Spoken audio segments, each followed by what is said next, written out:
Как говорил один известный человек, дорогие граждане, совсем скоро наступает 2950 год, а за окном как будто бы приходит только 2020.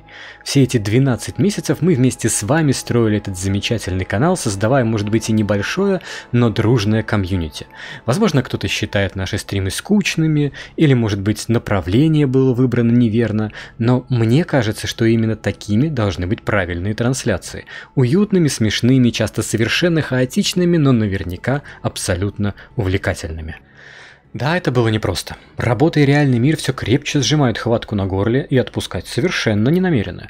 Буквально с боем приходится выбивать драгоценные минуты для создания нашего шоу. Что ждет впереди в следующем году, мне пока сложно представить, но я точно уверен, проще не станет.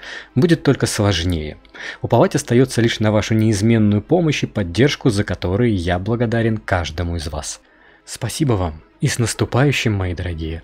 Пусть Крис не чудотворец, пусть он не может завершить и выпустить любимый нами Star Citizen, мы ведь играем в него не за этим. Мы фантазеры и мечтатели, как Илон Маск, и все, кто стоит за ним, мечтают о полетах на Марс. Они строят дорогу к настоящим человеческим колониям на далекой-далекой Красной планете. Будет ли эта мечта осуществлена завтра, через 10 лет или через 100, это не имеет значения.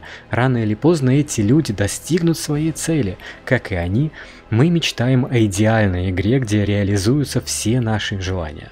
Когда-нибудь это обязательно произойдет, и в будущем году мы увидим следующую систему Pyro, газовые гиганты, Сквадрон 42 и еще много новинок.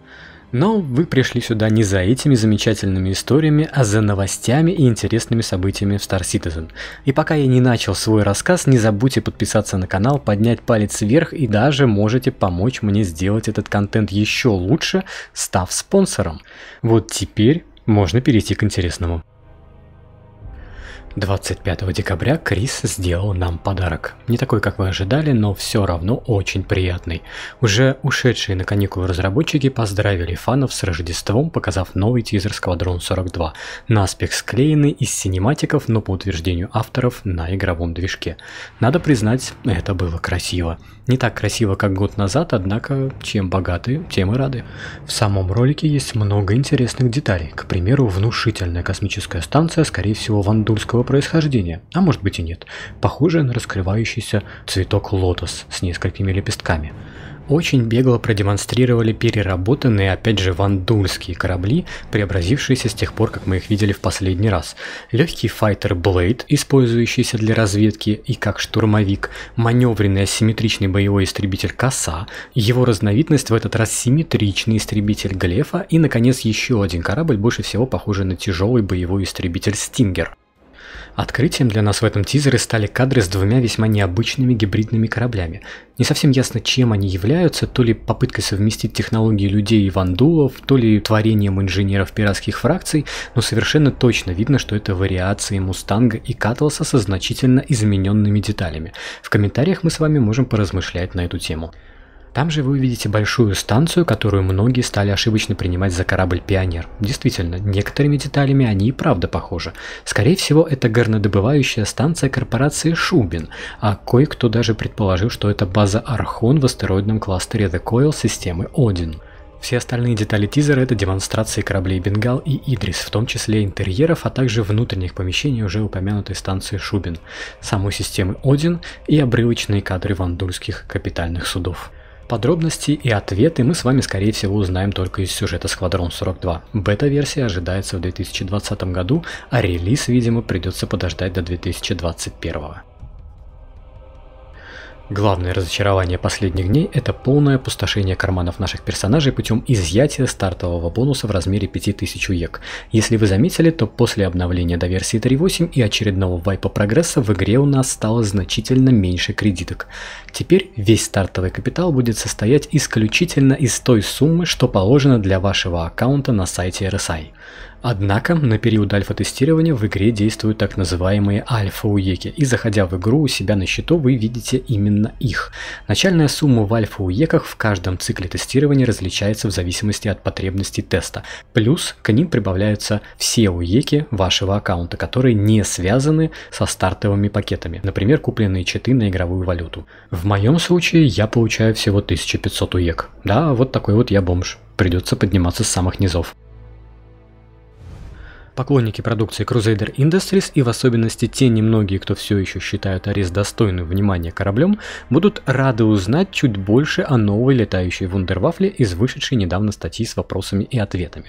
Выяснилось, что баллистический Инферно вовсе не так ограничен в боезапасе, как предполагала комьюнити, так как снабжен значительно расширенными отсеками для его хранения. Дальность выстрела в обоих вариантах Ареса при текущей системе вооружения и баланса в игре составила бы 8 километров, если бы этот корабль был доступен для полетов сейчас. Однако на текущее время Арес не находится в активной фазе разработки.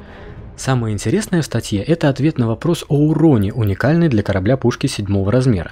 Ее, кстати, нельзя будет заменять. Оказывается, что будущее расширение игровых механик и особенно введение системы брони значительно изменит наше представление о уроне орудий.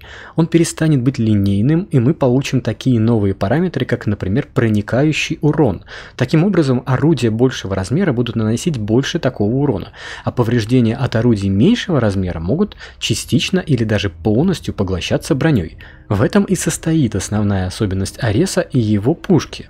А напоследок циги обещали сделать все возможное, чтобы реализовать для этого корабля уникальное звучание. Вот, например, как у современного американского штурмовика А-10 Warthog.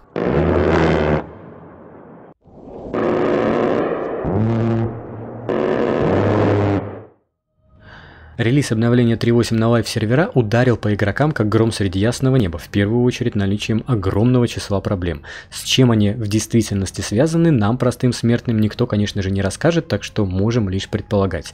Я лично грешу исключительно на новую введенную технологию Server-Side Object Container Streaming. Да, я уже рассказывал о ней раньше. Она должна была улучшить нам жизнь, но, очевидно, пока делает все совсем наоборот. Двери не открываются, мобигласы глючат, рассинхроны страшнющие, интерактивные предметы часто не работают, штрафы прилетают непонятно откуда, неясно за что, а охрана перехватывает корабли там, где делать этого не может. Список проблем огромен, так что сейчас нормально Star Citizen получается только летать, и то лишь в одиночку и через раз. Возникают также некоторые предположения, что в игре появляются намеки на смешение игровых серверов. В первую очередь об этом свидетельствуют уже описанные выше рассинхроны, а потери коннектов с той же ошибкой 30 тысяч теперь возникают не у всех жителей сервера, а только у части из них. При этом остальные продолжают летать после непродолжительного лага. Такие дела. Еще раз с наступающим вас Новым годом, дорогие зрители. Теперь мы с вами увидимся уже в 2950 году по летоисчислению Крисову. Пусть он принесет нам всем счастье, радость и много релизов. Спасибо, что остаетесь на канале, и до новых встреч. Ты даже не играл в него еще. Может быть, там какую-нибудь фигню сделают, типа Ведьмака. Ведьмак 2077. Ведьмак отличная игра. Кажется, сейчас бомбанула половина зрителей. Половина просто поаплодировала стоя.